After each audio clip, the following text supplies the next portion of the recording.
stock action. Here they go off the line, yes, it's stock actions.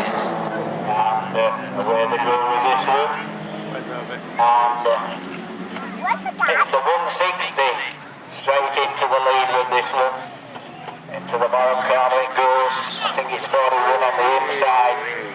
But it is Yorkshire Dales 160, Scarborough 41, Nottingham 148, 63.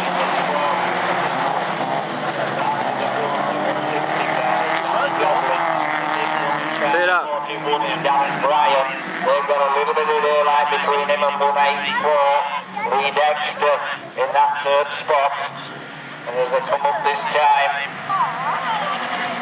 absolutely on the limit of their 184, 363. Nottingham 483, Darren Buzzley in that car, but coming round this bottom corner.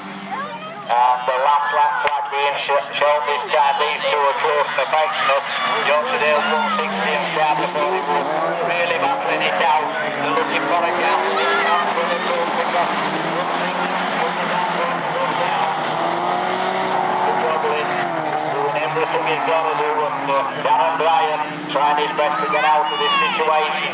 Checkered flag in sight, and as they come to the flag, it's the Yorkshire Dales 160 from Scarborough 41. Little bit of a gap here now to the others, and it's Nottingham 184, Nottingham 363, 105 York, number 3, Leicester 2. Well, that's the stock actions. And whatever we've got on the line now, I think we're going for 4, I'm not sure.